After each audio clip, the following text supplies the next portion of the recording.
from when the time you two came from. Well, And you know, it's been very interesting, the things that have started to happen since we decided to write this book. Very, very interesting.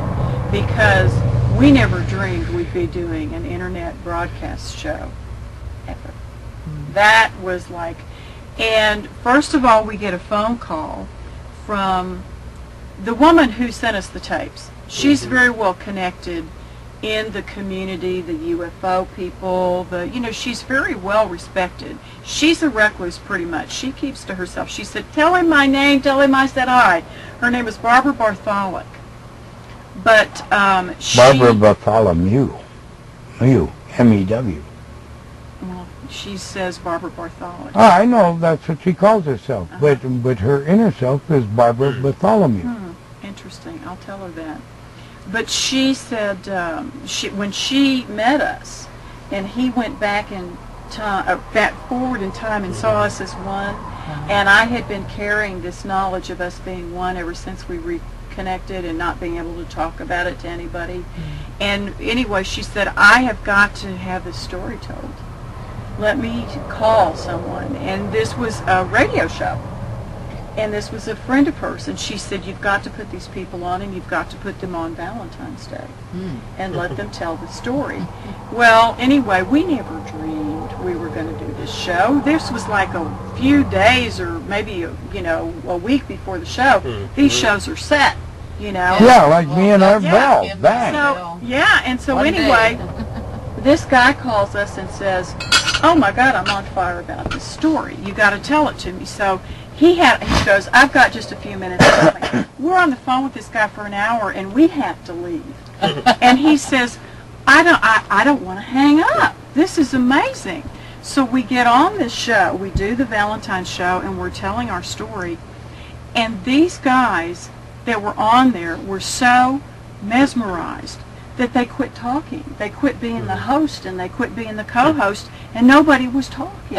I wish our Bell would have shut up. Well, what I wanted to say was, why are you asking him all the wrong questions? No, he was asking all the right questions, but never letting me fill in the end. Too, yeah. So people grabbed their curiosity. What happened? What's the end of the story? Somebody tore it out the final pages. Well, these guys quit talking. And so I kept waiting. I kept leaving open silences for somebody to come in and ask a question, and nobody ever did, hardly. So I just kept going, just kept talking and telling the story all on my own. I'm like running the show. And so finally at the end, he said something and we signed off. But well, they later were on, memorized. Do you know why? Well, that damn Texas accent. You can put anybody to sleep after a while, exuberant or not. He said later on, they asked him, why? Why didn't you say anything? He said, we didn't want to stop the story. We didn't want to stop the flow of the story. We didn't want to interrupt what was being said. We might miss something. Well, it never dawned on me that they were that enthralled with this story, So look what happens, excuse me. We turn this tape off, and all of a sudden we get off on some real good tangents. It should be on the tape. That story about your mother was wonderful. Yeah. Would I love to have that on this tape, Yeah. But no. Well, I just thought you wanted to turn it off, so I turned it off. But, so anyway, about 4 months later, 6 months later, we get this phone call, and it's the same host. He said, we are putting together the first web radio station that's ever been done. It's all paranormal, and we want you guys to have a show. I said, we don't do paranormal. I'm like an herbalist, and, what do I know to do? I don't know how. He said, no, we want you. And he said, you can do anything you want. You have carte blanche. You can take the show in any direction you want to. We're not censoring anything you want to say. We encourage you to speak about anything you like. It's your show. Do with it what you want. Did you ask him how much is the pay? Well, we knew that the pay, we weren't getting pay. We knew that. Just making an interesting we were going to have an opportunity to speak to people. And instead of the work that I do one-on-one, I'm going to be able to do it to a lot of people. to give the information, to teach people how to think and remember and trust their inner guidance system, and know when they're being hoodwinked, and know when they're being lied to, and know how to trust themselves again.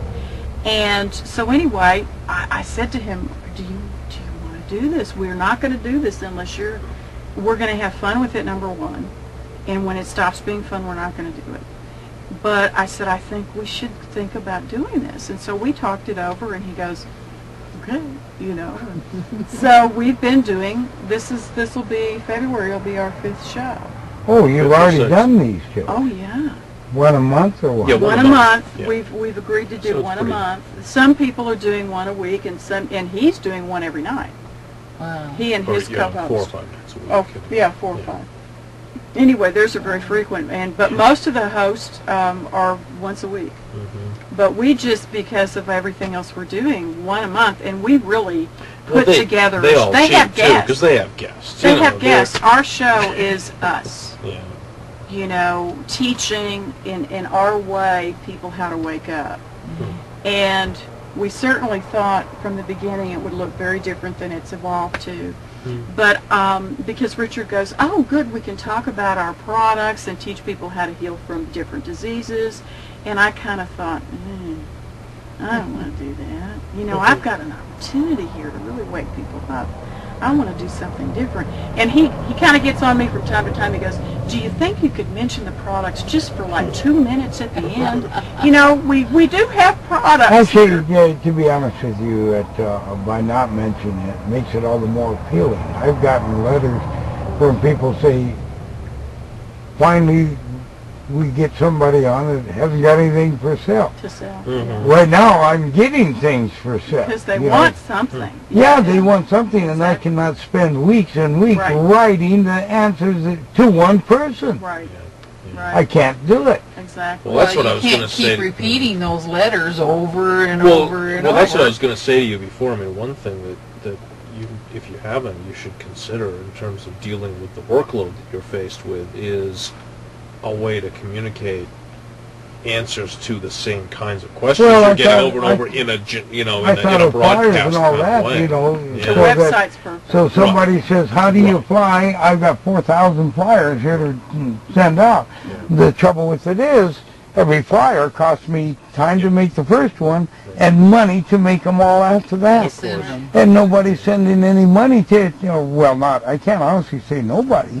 I've received, 2, 3, very few $100 out of many, many, many letters. Yeah. And usually it's $1 or $2 or $5. Many people want everything, all the knowledge. And I wouldn't mind giving them all the knowledge, but by paying for it, they aren't going to throw it away. Exactly.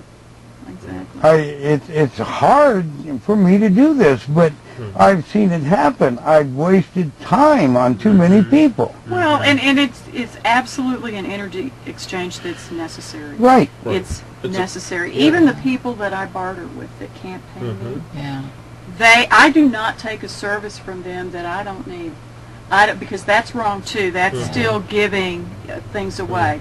But when they have a service that they can barter with me and they feel good about the exchange, they're putting something in. It's a value exchange. Yeah. It's a real value exchange. It's the way it should be. It's the way it should be. Really. And that's how I do work with people that can't afford to buy the products that need them, and we find something that I need that they have to give, and we barter. Well, in my case, people want me to teach them. Yeah. I'm only one person. I need to make some form of living. Right. I'm going to be away from home. Right. Oh, you're right. Even if I am home, my wife's doing all the work because I'm busy writing letters or some such thing.